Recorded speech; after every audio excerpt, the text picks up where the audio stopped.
Jamal Lascelles, Carl Darlow, and you're watching Newcastle Fans TV. Hello everybody, welcome to Newcastle Fans TV. We're here with the other two members of Newcastle Fans TV, and we're just going to be discussing the news that broke out over it was Saturday night, which sent Twitter in a bit of a frenzy about Rob Draper. And now Rob Draper is a writer, the chief sports writer for the Daily Mail, and he was basically just saying, you know, that Rafa Benitez is unhappy with the lack of transfers that's happening.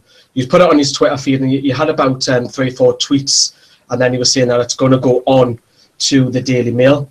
Now, once it went on to the Daily Mail, that's when we're seeing everybody on Twitter. Everybody was getting involved, ourselves as well as other people as well.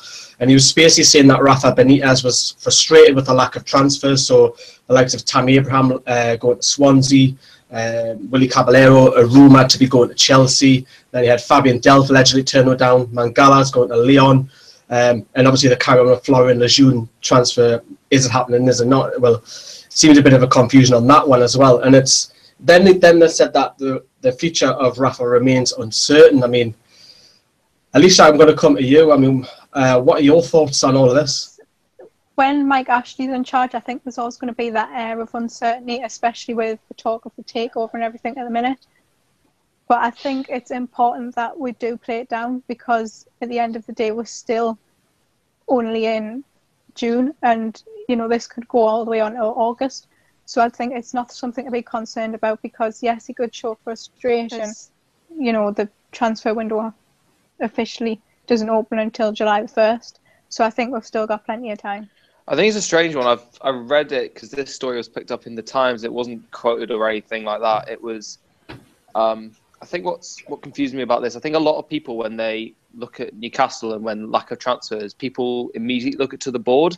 However, now it isn't like, you know, especially now Graham Carr's left, it is Rafa who actually does the transfers, or at least his team. So it's actually, you know, what he sort of perceives to be right and what he perceives to be wrong. You know, I'm sure he's offered these deals to all these players that you mentioned, but you know, it's actually him that's doing it. I don't really see why he would completely walk away from it at all if it's because it's not, you know, it's not like the board are stopping him, or, you know, money's not coming in or something like that. It's just a negotiation problem. And if it's, you know, whatever, Tammy Abraham will go to Swansea, you know, going to Chelsea or whatever, I mean, there's individual reasons. I think we'll see stuff break out soon. I mean, I'm getting tired of seeing Florian Lejeune popping up on, you know, is it going to happen? Is it not? I mean, come on. Are you worried? Surely. I'm not worried at all. No. I mean, I keep getting reminded that Matt Sells was our first transfer, and it was on 28th of June, I think it was. It's not even that. Yeah, last year. It's not even that this year. And, you know, throughout the transfer, you know, we finished at the end of August. You know, there's so much time to go. I mean, it would have been ideal going into pre-season if we had a couple of names and we could sort of start to shape the squad, but I don't think that they're panicking at all. Yeah, so Neil Moxley of the Mirror caught onto the Tammy Abraham story, and he said that he claims that Chelsea don't want to send him to Newcastle because of our nightlife. I think he's just trying to put 2 and 2 together and sell a headline, frankly. It doesn't... I mean, it's got to be... I don't even want to comment on this. Oh, it's ridiculous. It's an absolute ridiculous story. Just to claim that a striker who's, no disrespect, I mean, he hasn't made the cut yet, but he'd be on a good earner, wouldn't he? And Chelsea are worried. Neil Moxley said that Chelsea are worried to send him because of our nightlife, because of Newcastle's nightlife. Now, Newcastle's nightlife's got pretty poor in the last couple of years. But he's in Chelsea, for God's sake, the West End of London. He's got plenty of bars, clubs to choose from. And he's got the money, so money's not the issue. You'll not be going to bloody Idols in Newcastle. You'll be going to these trendy bars down like London or, well, it'll be Swansea now, you know. But it's a bit of a joke. It's probably one of the worst headlines I've seen so far this summer. It generally is.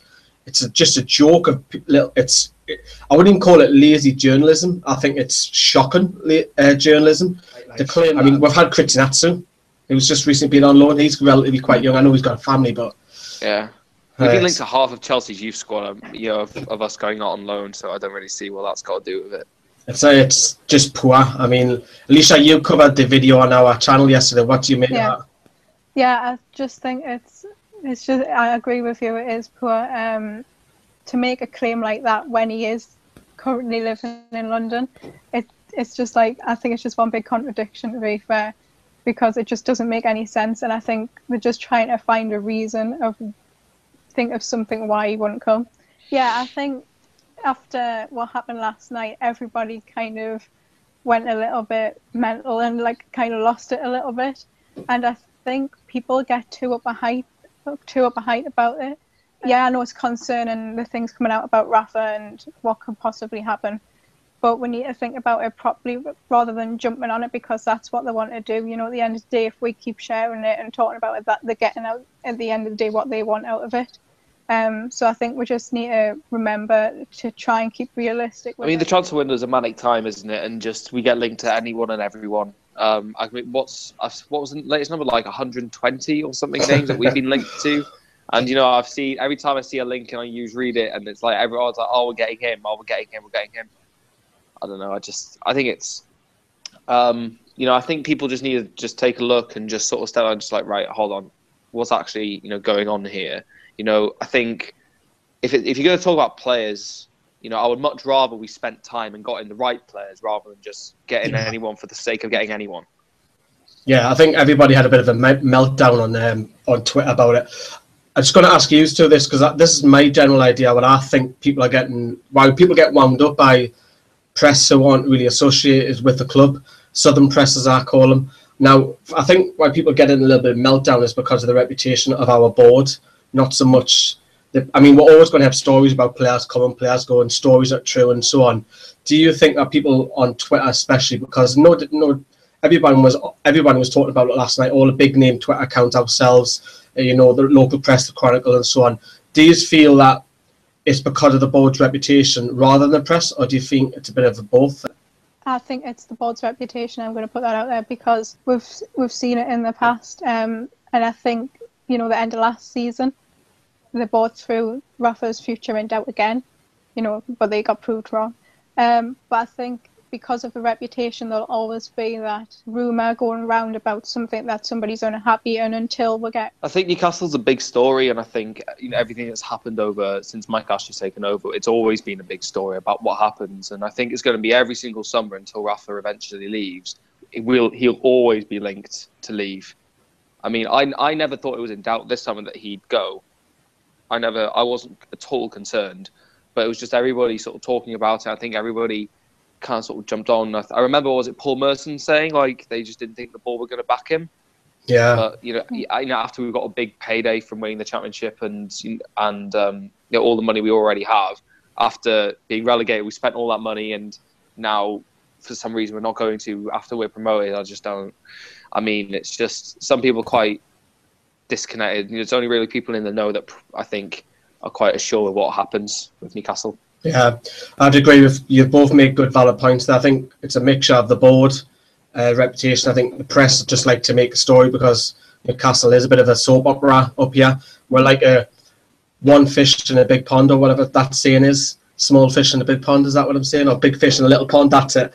Big fish in a little pond. But you know what I was trying to say. Stop trying to shut up, you two. But that's been our video. Hope you like it. It's something brief. It's a quick fix to Skype. We're still working on the Skype things. Let us know, of course. And if you want to join in the debate, we may do some more of these once a week or something as well. So see you later, and thanks very much for watching Newcastle Fans TV.